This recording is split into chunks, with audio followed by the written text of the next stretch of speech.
I feel nauseous, believe me. Never had a lot of shit come easy. Had to work hard, struggle just to be me. Had to and what was left over I put towards my dreaming.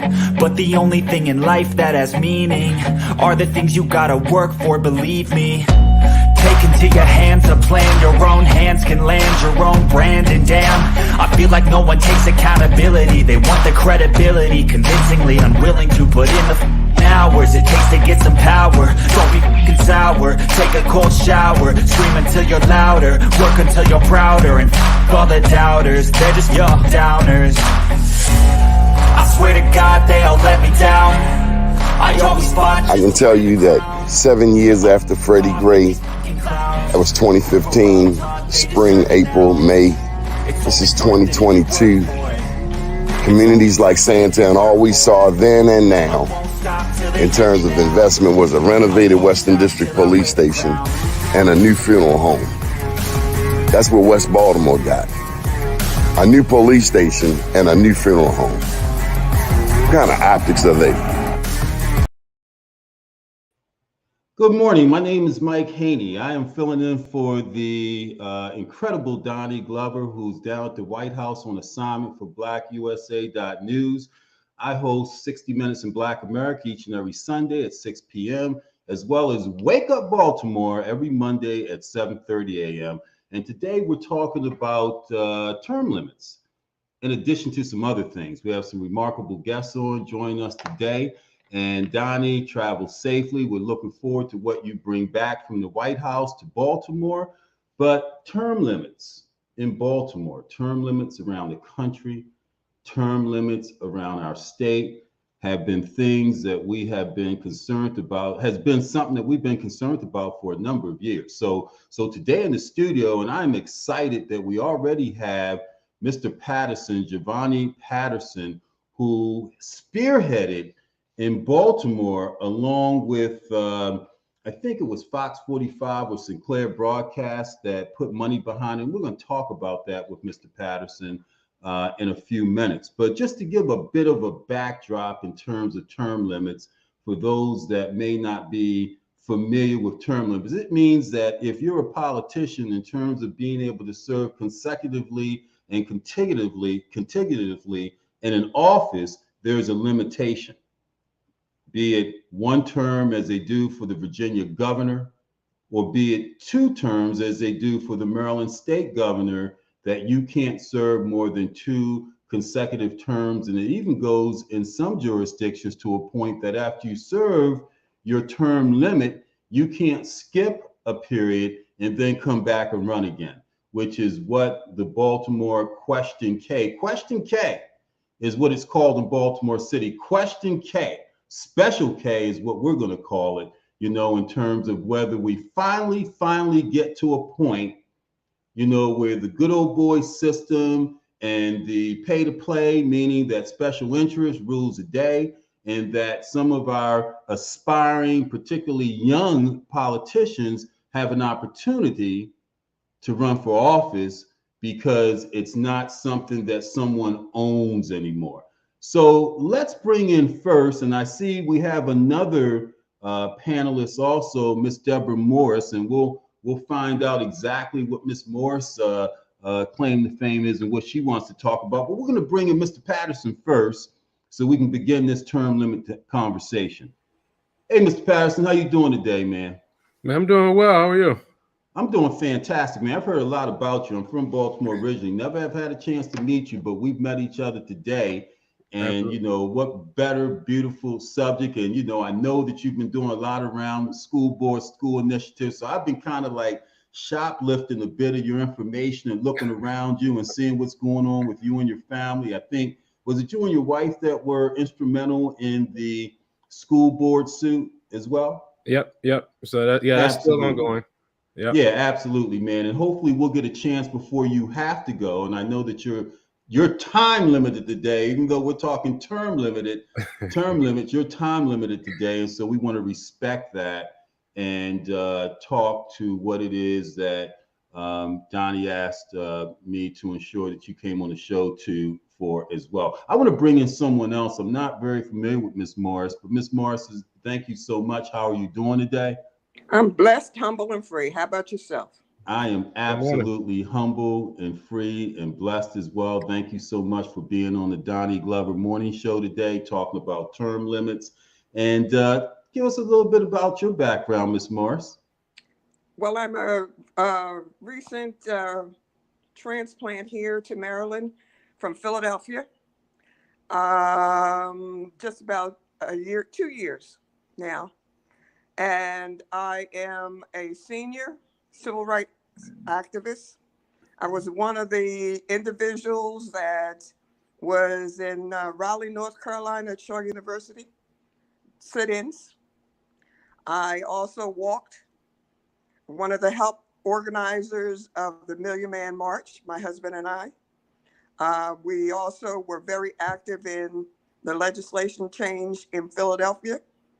I also have miles of stories to tell about the people who I've walked with and sat with and helped to make a difference in this country for our people, people of color, but not only people of color, but all people. Wow. And to make sure that the Constitution was applied correctly to all people. Wow. And not just a certain group of people. And Well, that's why powerful. I'm sitting here. That's why I'm sitting here today. That's powerful, Ms. Morris, and I'm glad that you signed in to contribute to this conversation, because it's activists like you that don't just sit home and punch holes in things, but are out there in the streets.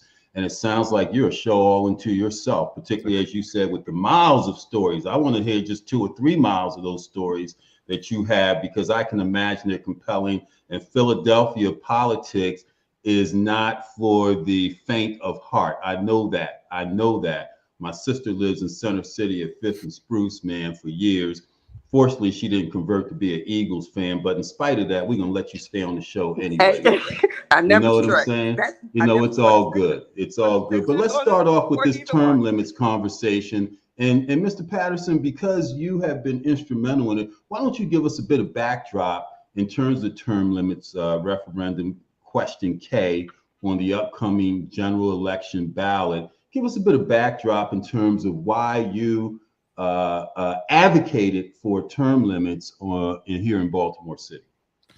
Well, it really kind of stems back to things I ran on, when I was running for office. I did run for city council, the office of city council president back in 2020. Believe it or not, I'm not really a big fan of politics, but that was, kind of an avenue that I saw to get involved.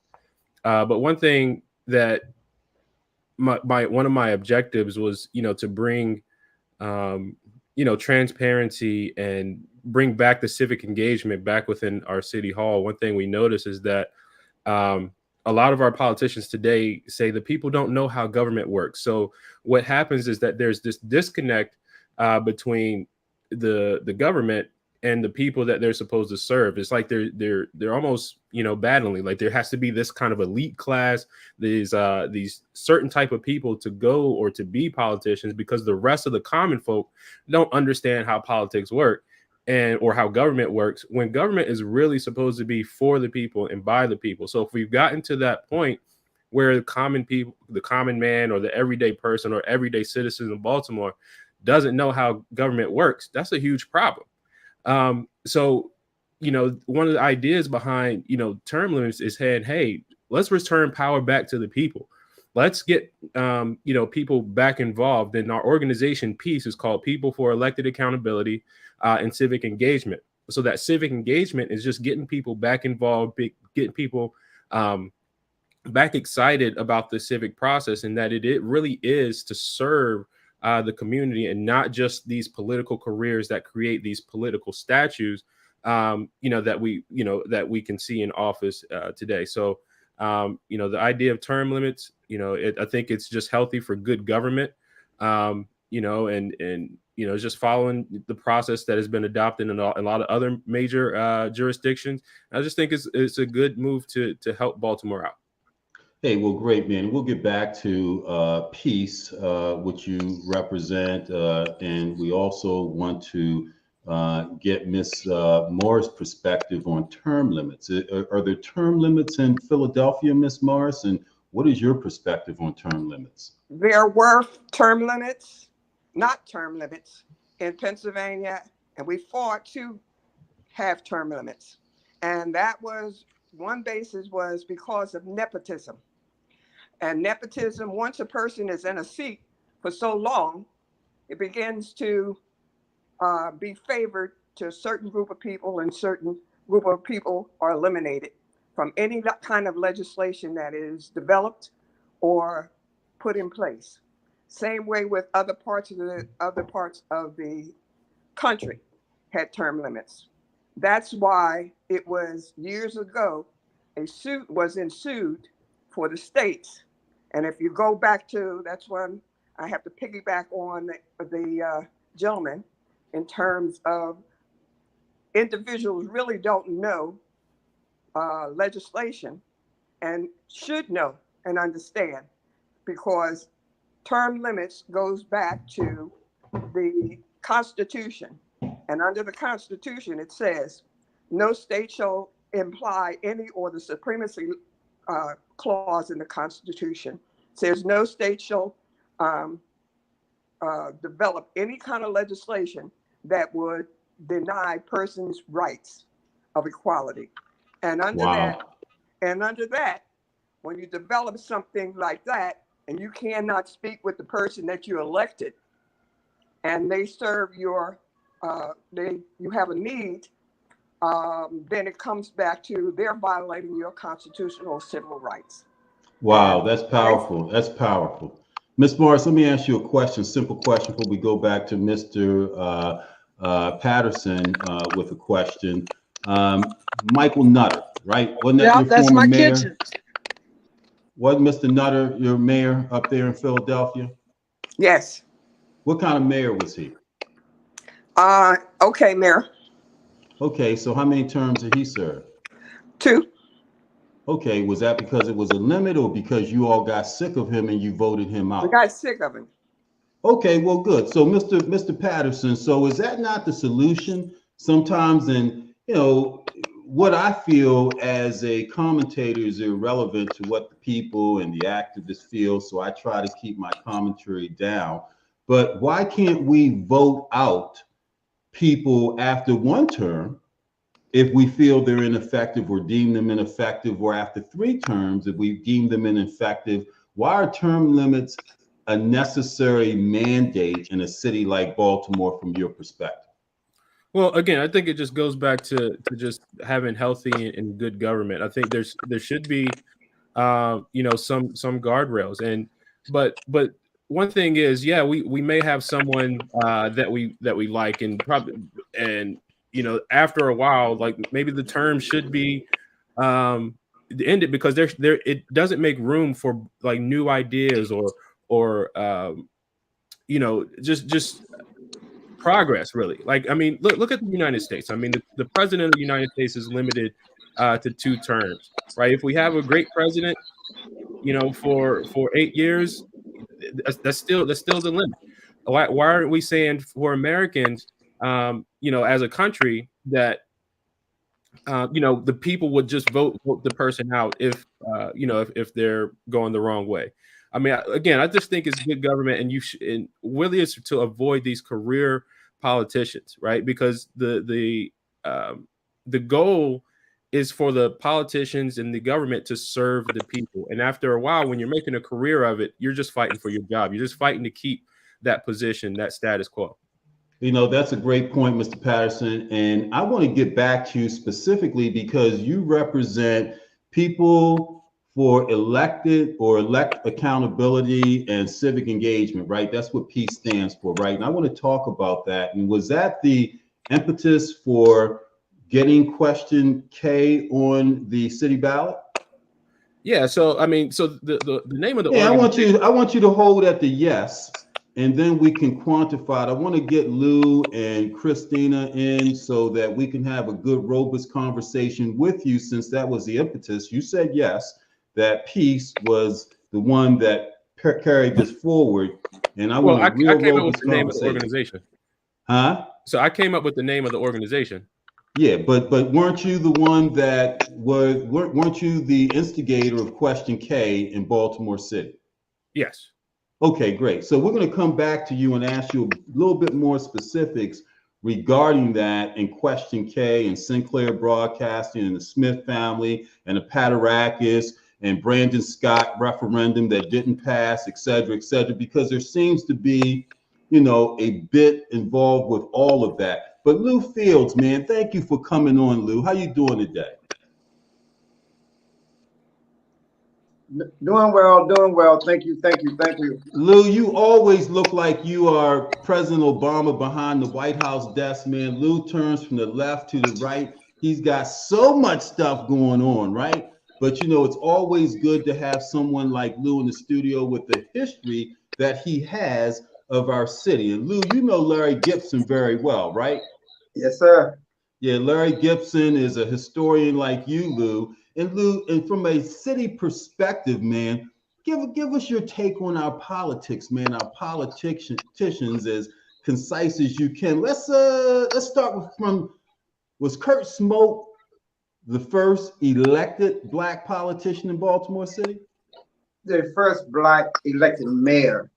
Mayor. But let me say hello to our friends from Philadelphia, Ms. Morris. Hello. Glad to see you here in Baltimore working with us. And we understand things in Philly are similar to Black people in Baltimore. So appreciate you. And Brother Patterson, been following your career for a long time. And I salute you for your advocacy and where you have us at today. I really appreciate a young brother coming up like you're doing. You and your wife, real big respect. Thank you. Hey, Kim, is that Christine right there? That's Christina. That's Doc Flowers, Minister. Happy birthday, Doc girl. I heard you had a birthday. Did you have a birthday? Happy birthday. You had a birthday, I believe. This is another advocate, iconic advocate in Baltimore. And I guess Miss Flowers really represents why we need term limits in Baltimore. The work that she does, the battle work she does, to focus on those who need the help the most, except for those in the hospital. Nobody needs help more than the homeless. And this young lady, Miss Flowers, has dedicated her life to that. But public policy in Baltimore and funding, because she's not an insider at City Hall, she's out here struggling with Black mayors. Why do we need term limits? In the last 32 odd years, 26 of them we've had Black mayors. And the Black mayors have not delivered to West Baltimore and Santan in particular. However, over the years, we've seen these African-Americans in leadership and politics hire their sisters and brothers, give contracts to their friends, play loosey-goosey with the city budget. But good people like Miss Flowers and others across our city, it's about 200 people doing good work, can't get no funding from City Hall. But these Black politicians, not all of them, will give millions of dollars in tips and pilots, buy a $300 million hotel, pay $7 million a year now to keep it afloat. Just gave us $16 million. Great Blacks and Whites, no millions. So how do we make change in public policy? We not only have to vote people in that we think will do the right thing based on what they said during the campaign, but we need checks and balances. We don't have no checks and balances at City Hall. And why do you need term limits? One of the major reasons is the power of the incumbency. If you're a sitting elected official in Baltimore City, it's a hard task to get you unelected. We did it one time in the last 10 years. No doubt about that, Lou. There's no doubt about that. But we're going to set the stage and the platform for what you just compellingly mentioned, the power of incumbency. But let's bring Sister or Minister now, Christina, I call her Doc Flowers, right? Who is a fierce, tireless advocate for our homeless and for doing right by the people. Doc or Minister Flowers, let me title you correctly now. Welcome to the Donnie Glover Show. I have always admired you. Talk to us, Minister Flowers. What's going on with you? We know you're always out there. You said you're under the bridge now. They moved you under the bridge, huh? I think we got you. Okay, let's take you off of mute so people can hear you. Doc? you hear me Go now? for it. Yes, yes, we can hear you now. Okay. So, thank you so much. Thank you, brother, as well. Thank you to you, brother Mike, for always being that type of consistency in my activism. And I think you guys are hitting things right, and I say that because I always look at myself as a newly educated voter. One thing about Baltimore City, born and raised in Baltimore City, I don't have a lot of history about politicians or politics. But in this recent 10 years, I had to become more conscious of it through the homeless population, through the underserved, through the underprivileged. And right now, like today, we setting up an encampment basically because our city and our government don't have the space to accommodate the great number of homeless individuals that's increasing in our streets. And for some reason, I definitely agree with this term limitation because, right now you can hear the mayor in DC, you can hear the mayor in New York coming out saying they got a crisis, they need help. They just got over what? 10,000 immigrants. But our mayor will not come out and say anything in reference to a call for help, a call to let people know that we have a homeless crisis in Baltimore City. And we are currently looking at $90.4 million of opera emergency money that's not being given to no one's emergency. Like they got this money in position, and you can look on the mayor's website and look at the 5-tier strategic plan for homelessness. Everything in that plan is long-term solutions.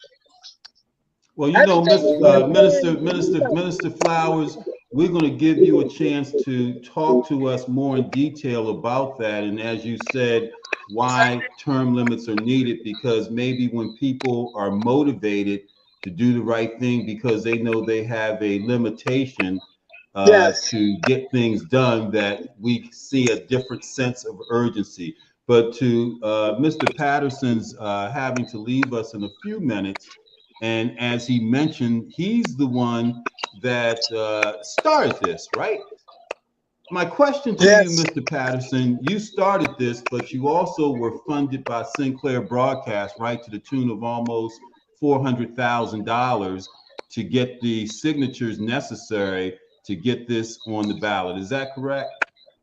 Yeah. So, the organization was started, a little bit earlier. Again, I have no clue how all this, kind of came about. It's just, I believed in something. You start talking about it, you meet people in the community, and then one thing leads to another one. And so this organization, we came about, and we were able to secure funding from Mr. Smith. I think it's important to kind of differentiate that, he is the owner of Sinclair Broadcast, but he's also a private citizen. He's a private citizen. He has multiple businesses within Baltimore. He employs multiple, like, thousands of people around Baltimore area. So it's one thing to just say stuff, and it's another thing to say, hey, let's do something about it. And there's another kind of interesting story. Like, so when you say that, Mr. Patterson, there's one thing to do something and there's another thing to say, let's do something about it. Are you saying that Mr. Smith, in his advocacy for term limits, living in Baltimore County in one of the largest houses in the state, with, as you said, business, be it through his son, the Atlas Restaurant Group, the same group that kicked the little black kid out during the course of the pandemic, and the relationship with the Patarakises, that there isn't a point of collusion to, so some people think there's a strategy towards gentrification with their motive to back question K, that they had some ulterior motives. You didn't see that, or you not care? Well, no, I mean, I'm a black man, I mean, so there's one thing there. So we're kind of looking at, you know, he's funding a black man. So what's the point there? So I really don't understand the argument, to be honest. Because like I said, Mr. Smith, as a private citizen and a business owner, employs multiple people around the state. And I understand there have been, you know, some issues and some concerns that come up. You know, but let's look at the overall picture. Like, how many black people does Atlas Restaurant Group, how many black people attend you know, Atlas restaurants? You know, I've known even current city council you know, personnel renting out Atlas restaurants to hold their birthday functions, campaign functions, doing those type of things. So if we're, you know, if we're concerned about gentrification, then it's already the politicians that are, you know, they're funding Mr. Smith. So if you're visiting his restaurant, you're funding him, and now, you know, he's you know, helping out with this particular initiative. So what's the relationship between Sinclair Broadcasting and people elected accountability and civic engagement? Anything in the future beyond that? Because they also ran out of time in their funding of another referendum to recall Brandon Scott. Is that accurate? Well, so again, the people for elected accountability, that elected accountability was kind of the part for the recall petition that we had out. So that was under. So you had the recall petition yeah, out. So recall petition, you guys did the recall and the term petition. limits was under my organization. So is it because you're a Republican and Brandon's a Democratic mayor, or because you really felt as though he was ineffective that you voted to recall him? You wanted to recall him? No, again, I think it's one of those things where it's just good government. And it's really about returning power back to the people. So it's good government to recall the mayor, as they did out in California? It's good government to be able to have the people have the option to recall the mayor. Again, this isn't about Mars. What do you think about that, Ms. Mars? It isn't about the news organization trying to recall the mayor. It is about the people. We have to remember that the people are the ones that signed the petition. The people are the one that's saying, "Hey, I agree with this idea." I mean, we had to collect over 10,000 signatures for each of these, so it's not just what, you know, a news station is saying. It's what the people are feeling and going through on the streets of Baltimore. We're seeing lives lost every day. We're seeing the mayor only attend ribbon cuttings. Like, this is what we're seeing. Well, so, I hope you hang around. I hope you hang around. I hope you hang around long enough, Mr. Patterson. Oh, we're going to let you speak, Ms. Morris. Hope you hang around, Mr. Patterson, so you can answer one more question: the accountability of the people that you say asked for the recall. Ms. Morris, what did you have to say to that point? 2 points. Number one, the mayor can't do it by himself. It takes the entire body of city council, and not only the legislative body of the state. If you're looking for money to come down, and number two, in terms of signatures, I don't understand that position, because anytime that we got things put on the ballot, it was done by the people. Okay, we walked the streets, we printed the forms, and we had individuals who were in our community that wrote the ballot drop in order for it to be put on the ballot. So I don't understand where the money comes in. Like I said, I'm from Philadelphia. I'm from a different era. Number two, in terms of, there is legislation that's already in place. The position of these council people and the mayor, they should go in and do their research and learn the legislation. There should be no homeless in the city of Baltimore, period. There has not been any kind of service put in place for the homeless people, because these so-called departments that are there, I call it, my position is killing me slowly with no service, because there's desk sitters and there are no doors. Wow, they do that's not powerful. The street and see who's there, who are homeless. Okay. Well, and you know, Ms. Morris, that is a powerful point. We're going to talk about that beyond a few minutes because I definitely want Mr. Patterson to hear some of the conversation. I want to go to Ms. Flowers and ask Ms. Flowers, do you think that Mayor Brandon Scott should be recalled, or were you one that would have supported the recall referendum being on the general election ballot this coming November?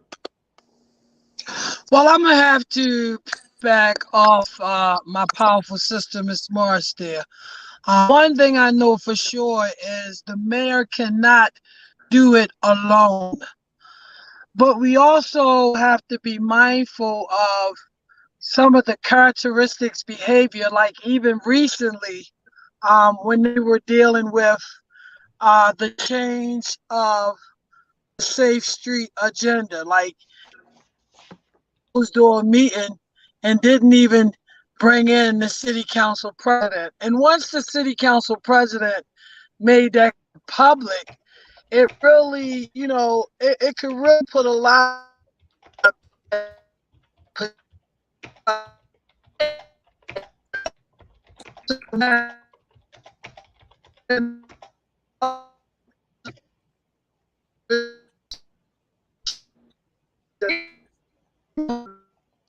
Hey, Ms. Flowers, we're losing you. We're losing you. Your sound, Christine, your sound is like in and out a bit, and it may be due to your cell phone. Your sound is in and out a bit. We're going to ask Lou Fields his thought while Ms. Flowers gets her technology straight. Mr. Fields, do you think that the mayor should have been on a recall as a referendum on the general election ballot in November? Well, I think sometimes there are ideas and questions like this that you can give a yes or no answer to. In my opinion, I think I rather focus on the term limit part of it, as opposed to using that particular issue to critique whether or not Mayor Scott should be recalled. I think we often have to look at how much can we bite off at one time. Just achieving the goal of getting question or ballot K passed, that is an enormous task in our city.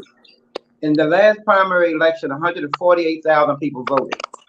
To get the term limit bill passed requires all of our focus. And if we want to focus on trying to recall the mayor simultaneously and trying to get term limits passed, we will lose both of those battles. Wow. I believe we can win the battle to get term limits voted in this city. Because of the last 34 years, Black politicians, 29 of those 34, have represented the city of Baltimore, particularly West Baltimore, where we have had the clinic, the Baltimore Health Clinic on 1515 North Avenue. We've had 4 or 5 mayors from West Baltimore. They all know the condition of that place. They all know. When you look at the congressional district of the 7th district that represents Sandtown, been held by a Black man since 1970.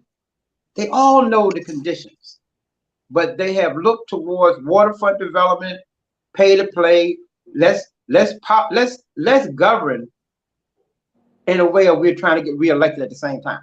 Wow, that's powerful. Mr. Fields, we're going to get back to you. I want Mr. Patterson to have a couple of minutes as he transitions off. He has to go and go to work, so he's got things to do. So, Mr. Patterson, we're going to give you 2-3 minutes, man, if that's what you have, to kind of wrap up your thoughts and convey to the people of Baltimore why peace and why Mr. Giovanni Patterson was instrumental behind this and why we should go out and support this. And is this a reason alone for us to go to the polls and vote in the general election? So yeah, absolutely. Again, the aim of what we're trying to do is return power back to the people, and that's honestly my ultimate goal. The people of Baltimore, the citizens of Baltimore, should ultimately, have the voice that shouldn't be taken away by career politicians, by establishment, political statutes. So I encourage everyone, to vote okay on question K. This time around. But we have to also remember it is our civic duty to be involved. It's our civic duty to read the Baltimore City Charter. It's our civic duty to understand how government works. So we can't just vote and expect everything to be okay. It's our civic duty and responsibility to make sure our elected officials are upholding their end of the job. And remember, they work for us. Like when you take a look at the Baltimore City Charter and the Baltimore City budget, that organization chart, the top box says the people, and everybody else flows from that. Everything else flows from that. And that's what our organization is really designed to do, is tangible ways where we can put give the power back to the people. So vote okay on question K. Hey, great, Mr. Patterson. I appreciate it. And that power to the people, I was trying to remember where I heard that before. And then I said, I interviewed Dan Cox this past Sunday on 60 Minutes in Black America, and he talked about giving power back to the people as well, right? So that was kind of his slogan, giving power back to the people. Well, he's been all over Baltimore. He stole it from you. Do you all support each other? Do you support Dan Cox? Well, I honestly, I would like to see Dan Cox win over Wes Moore for various reasons. So that means yes? Yeah, so that means yes. It's not because I don't want to see the first black governor of Maryland. That's not it. It's just some of the policies that I think Wes Moore supports are detrimental, particularly to the black community, particularly things like abortion, things like a lot of the things in education. It's really detrimental to the black community, and I really can't stand with it. Hey, guess what, man? You are powerful enough, from my estimation, that you may deserve a spot on 60 Minutes in Black America. I put my number in the chat, right? And you go back and watch the interview with Dan Cox that I performed, as well as Wes Moore. But I think, we need someone like you to speak with the people across the country about politics, party politics. But listen, you have an awesome day, man, and thank you so much for joining us, okay? It was an honor. Thank you for having me on. Absolutely. So let's go back to Mr. Lou Fields. Mr. Fields, you were talking about the atrocities of our politicians, particularly in what let's call them wards, like they do in Philadelphia, and ward politics, ward mafia, et cetera, right? And this is a good reason for us to have referendum or question K on the ballot, right? We know homelessness is a business, and it will never end. Christina Flowers, I'm just saying this as a citizen, right? Christina Flowers is out there advocating, thank God for her, but homelessness is a $1 billion industry, and it will never end, right? So is politics, in your estimation, and Ms. Flowers, we're gonna get to you because I know you chomping at the bit to get back at me with what I just said, right? But Mr. Fields, is the political arena likewise a multi-billion-dollar business in terms of special interests and development, et cetera, and that's why they don't want term limits? Let me put you off of mute, sir. Hang on one second. Go ahead, Mr. Fields.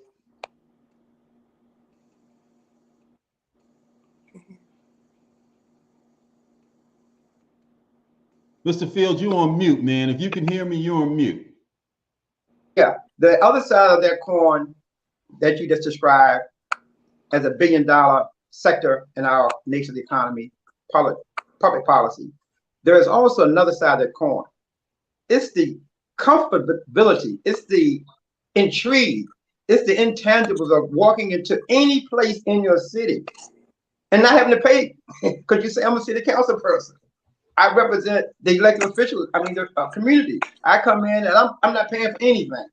And when I walk in the room, because my schedule is so tight, whatever agenda you have, when I walk in and I'm your elected official, you got to stop your agenda and put me right up because I'm the VIP. That's what we look to. In years past, before we had black elected officials, it was the preacher. It was the preacher who got this kind of respect. Then when we got the politician, it's now the preacher and the politician. When they walk into a room, time out, they hear, they only got 2 seconds, they got to go. They don't pay for this, they don't pay for that. They get company cars. Look, the city council president is sending by his chief of staff, already hired, already in position. He's sending him to England for $9,000 on our taxpayers' dollars. So this guy who already has a job, so he go to England to learn how to do the job. So there is a comfortness or a little bit of intrigue when you walk in and you say, I am delegate this, I'm senator this, I'm city council this, I'm mayor this. They take themselves to a higher level beyond what's called a public servant. When they get back to the Perrin Mitchell style of being a public service, get back to the Little Carl Jackson style of being a public service, get back to the Elijah Cummings style of being a public service. What we have now, unfortunately, are inexperienced, lack of political savvy people downtown Baltimore. If you making deals and you willing and dealing, you bringing in CIAA, you doing all this waterfront development, you spending millions and billions to redo stadiums, you building football, baseball, but yet you can't fix a health clinic when the federal government gave you $641 million for the COVID relief, and you represent West Baltimore, Dixon, Wallace Blake, Kirk Smoke, Captain Pugh, all out of Ashburn, all out of West Baltimore. This boy we got now, not boy, but this mayor we got now, he from Park Heights. How come he don't know 1515 needs attention 2 years in? So there is that part about the Democrats having this exclusive club that they do stuff that you and I don't get invitations to. They meet regularly at exclusive places, and you and I don't get to go there. At that meeting, they make decisions on who they think should be your elected official, who they think should be your mayor. And they also decide what resources come to your area. Last thing, they say Sandtown doesn't vote, but in Baltimore City's voting history, Ward 15, 21215, was the #1 voting block in the city of Baltimore for years. For years. Today, there's only one white fellow, Councilman Eric Costello, who represents any part of West Baltimore. Everybody else is black. City council president, state senators, state delegates, our Congress people, all of them are black folks. Now, how can they not know before Freddie Gray and really after Freddie Gray, Santan need help? How can they not know that, Mike? So wow, that's powerful. That's powerful. Maybe we need to talk about recalling somebody, but we know definitely in Baltimore City, we need term limits. It's no doubt about it. Because if not, Mike, we would see more job opportunities. We'll see more young people getting skilled vocational training. We'll see more people getting off the street. We would definitely see less gunfire and less crime. We see all of that because of what's missing in these communities.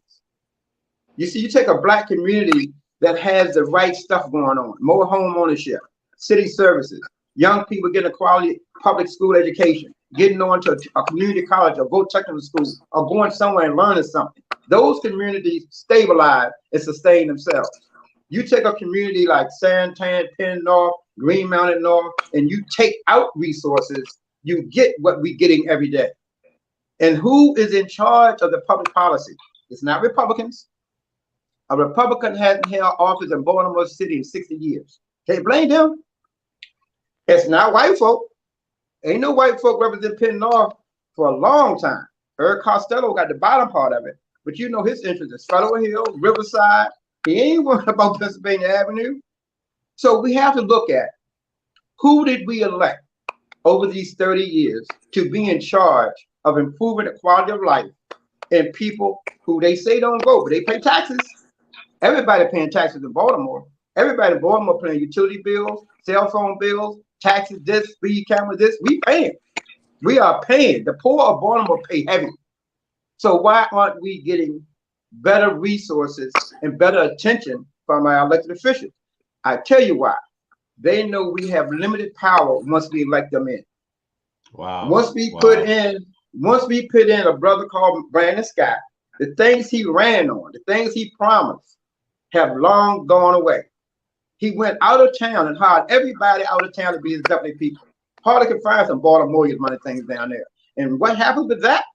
You get an out of towner like Ted Carter, did some work with Obama in the White House.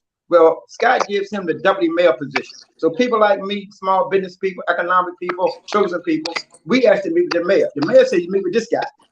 This guy was impossible to meet with. I mean, for a year and a half, we couldn't meet with the deputy mayor. We normally meet with the mayor, but we couldn't meet with the mayor. Is that the deputy mayor that was gone because of the way that he governed? Not only gone, but good and gone. Yeah, good and gone, because he was being improperly relating to our people.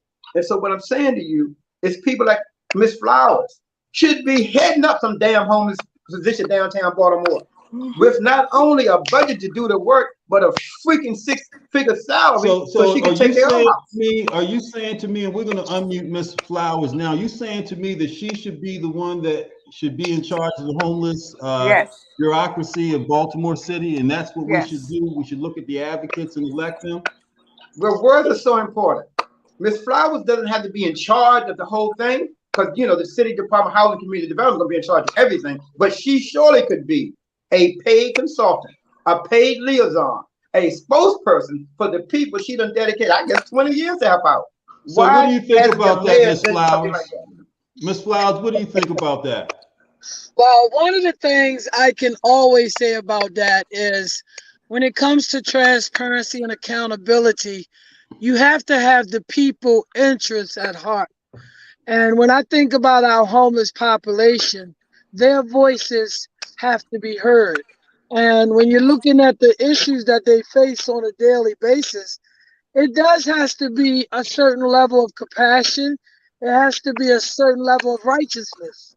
But it definitely needs to be something inside. And just in reference to Brother Lou Fields, we get so much transition in this administration. Like, I have been through 4 homeless directors in a matter of 10 years. So I don't know if that's a strategic plan. I don't know if it's deliberate, because you try to meet with certain individuals and they don't have the same focus nor the same accountability level. So, I definitely would consider being a consultant in Baltimore City, because so many different agencies, even the hospitals, they drop the ball a lot. And when I say they drop the ball a lot, when people come into hospitals and they're homeless, then that's when the help should really start. You need to start when they come in the hospital, not discharge them back to the same environment. And we have a lot of that going on right here in Baltimore City. But a lot of people don't discuss it anymore, since the Rebecca story. If everybody remember the Rebecca story, the homeless lady that was discharged in the middle of the night, and the brother Baraka came and made a real big issue about it. Like, that happens every day. Homeless people going in the hospital for all kinds of reasons on these streets, and they just put back out into the same environment, the same atmosphere.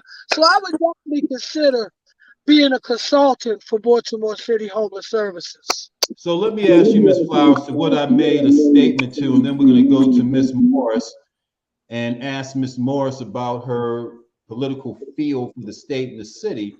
But is homelessness a enterprise that people are making billions and hundreds of millions of dollars off that no one really wants to go away? It's cyclical in terms of you may get some off or some come on. Is it realistic for us to think that we can end homelessness? It is a realistic task, Brother Michael. It can be done. If you look at the levels of homelessness right now on the streets, it's definitely doable. But again, you're looking at an entity that probably brings close to $75 million a year just into certain agencies. And this is not including incentives and other things that people get. So it's definitely a multi-million dollar setup, because if the money was flowing and really affecting the lives of the individuals on the streets, we would not have no homeless individuals on our streets. If we would target with solutions, and the biggest thing, and I'll close in saying this, we have an administration that look at stakeholders and critical investors. This is what they call their white corporations. This is what they call the cabinet player. They call them their stakeholders. They call them their critical investors. Well, I have a problem with that, because I look at us as being grassroots organizations, advocates and activists, and I got so much reverence and respect for some of the older, wiser advocates like the Lou Fields, like the Dr. Humphrey, like Dr. Cheatham. Like these individuals shouldn't have to be battling. They are investors in this city. They are the stakeholders. You have your children, you have your grandchildren, you have your legacy to leave in this city. So why should we be considered stakeholders and critical investors to be considered, just to be considered at the table when it comes to solutions? So I believe it's something that is deliberately done to where they want us to have a certain number of homeless people on the streets of Baltimore City.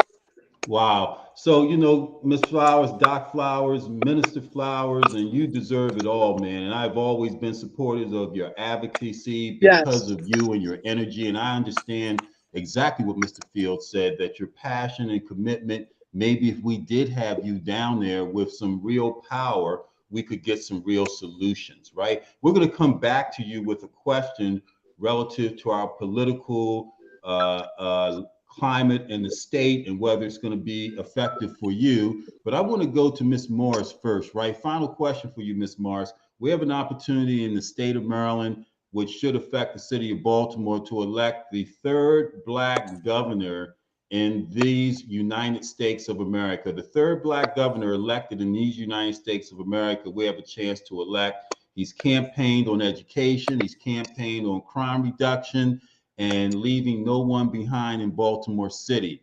What's your take on that? And then you just saw Mr. Patterson say before he got off that he has a better feel and support for the Republican candidate, the Trump endorsed Republican candidate, Dan Cox. What's your take on the state politics affecting our city of Baltimore through Wes Moore? What's your thought about that?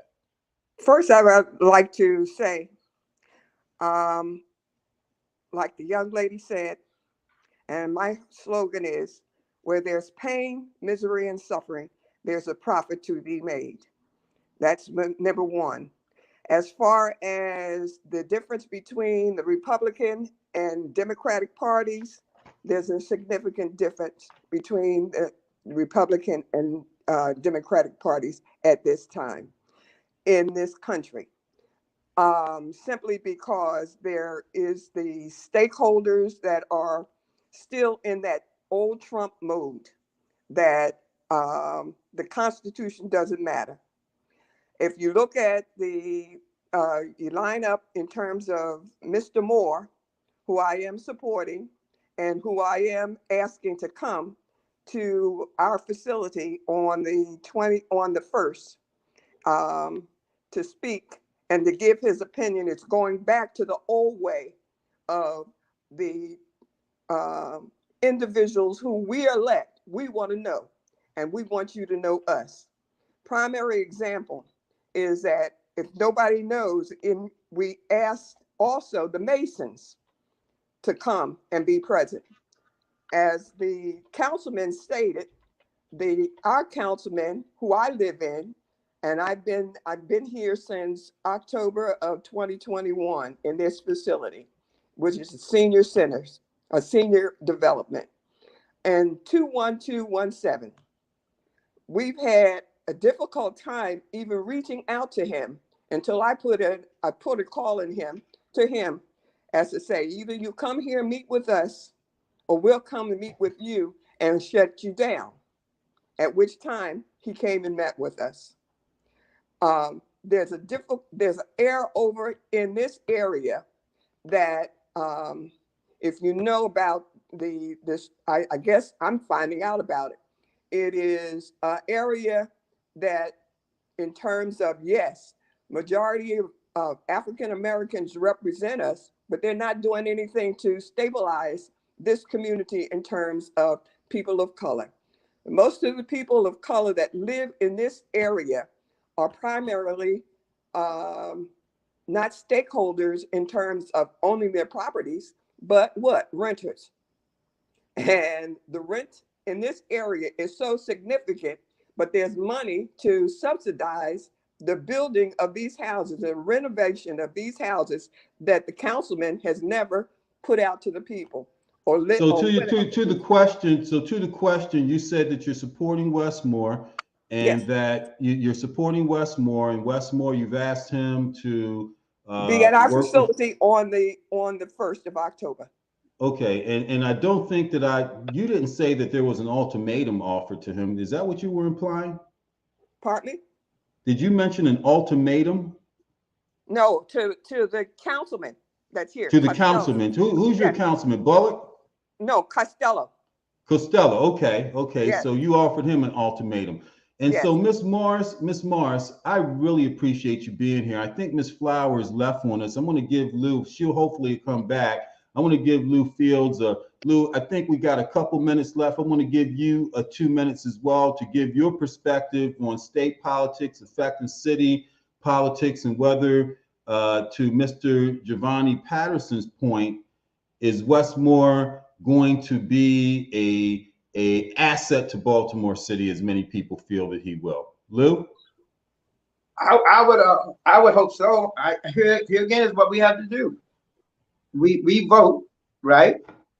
We elect who we think is the best person, whose background, whose everything about this person says to us, he is the best or she is the best candidate to cast our vote for. The problem we have is once we do that, we have very limited tools to hold them accountable. We have very limited tools, except when we get a chance to vote again, to voice our opinions. Like Miss Flowers talks about, the homeless do not have a voice that Mayor Scott is listening to, but they have a voice in her person of Mrs. Flowers, who they're listening to. Look at young brother Patterson. Look at how this young man has to take a part of his life, his family time and resources to do things based on the current climate of politics in Baltimore that this young brother should not even be going through. Black mayor, black this, black that, majority black city council. We should be rolling in black economics, particularly as we are coming out of COVID. Mm-hmm. The city cries about money. Well, you have a $4 billion budget. You decide how much you give to the police department, how much you give to the school education department, but you also decide how much you reinvest into your communities, in your people. Now, think about this. The Baltimore Ravens been downtown Baltimore since 1996-7. The Baltimore Orioles been there now 32 years. They've been down there. Look at the revenue coming in from Life City, the revenue coming in from the Baltimore Book Festival, the revenue coming in from Artscape, the revenue came in from the Baltimore Marathon, the revenue that comes in from tourism. All of those dollars collectively, some of that, a percentage of that, should be attacking the problems in these neighborhoods that we know have needed help so long. Crime, gunfire, vacant properties, lead paint, E. coli, and now we're dealing with everything like that. But meanwhile, if you go down on Pratt Street, Michael, you would never know Sandtown is in the same city. When I have my tour buses and I take the tourists through this Inner Harbor, Pratt Street, and by the time we get up to historic Pennsylvania Avenue, they ask me this question, a couple questions. Lewis, is this the same city? Lewis, why is Pratt Street so clean? And you say Pennsylvania Avenue is the most historic black community in the city or the state or the country, but why is it so trashy? Why is so much border buildings down here, Lou? We ain't see that downtown, Lou. What's going on, Lou? Are we in the same city, Lou? I've been hearing that for 25 years while dealing with black politicians downtown, who I talk to them every year about what they do with the budget. In 2011, I stood on the corner of Penn North, raised up my hands, had 4 or 5 people with me, Delegate Mary Washington staff. 2011, Michael, I said, if somebody don't get aware of what's happening up this area, something's gonna pop off. August 18th, 2011, front page Baltimore Sun. 4 years later, Freddie Gray died. Wow. Do you know? Well, Lou, we have to bring you back, man. We're at a we got another show pushing. Have to bring you back. You and Miss Morris, Mr. Patterson, Miss Doc Flowers, man. I really appreciate you, Lou, man. You have been an advocate for this city that has sacrificed immensely for many of us, particularly in tourism. Miss Morris, I hope to meet you one day. Thank you all both for being on the Donnie Glover Show. All I want to say, Michael, over my career and over my years working with black folks in Baltimore, everything ain't always been all right among us as black folks. So today I want to offer a public apology to anybody who felt that Lou Fields crisscrossed them. I apologize to brother Casey Jenkins. I made a mistake. I made a mistake some years ago with Casey. I called him and I apologized to him, and I'm apologizing to him, you, and everybody else, because we're all trying to make our city better.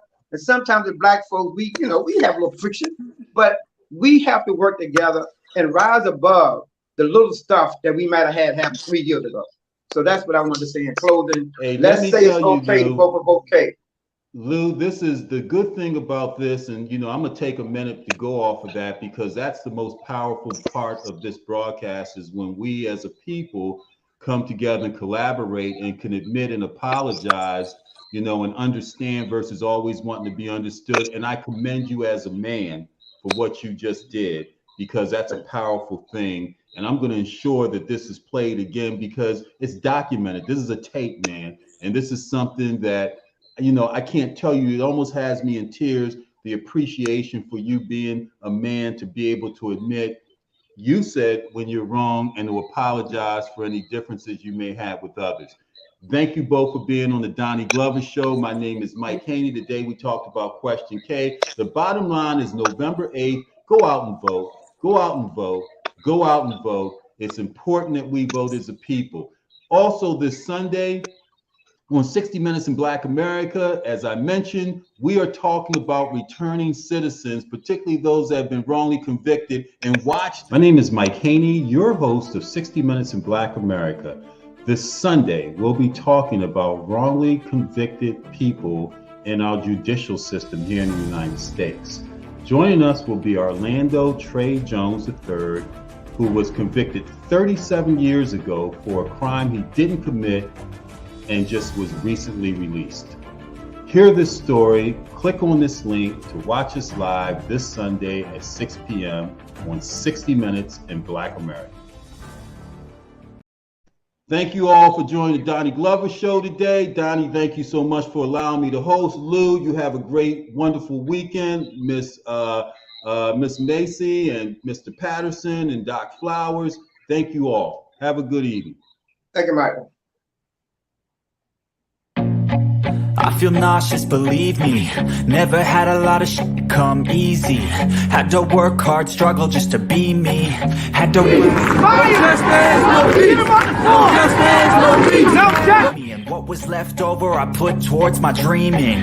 But the only thing in life that has meaning are the things you gotta work for, believe me. Take into your hands a plan, your own hands can land your own brand. And damn, I feel like no one takes accountability. They want the credibility convincingly.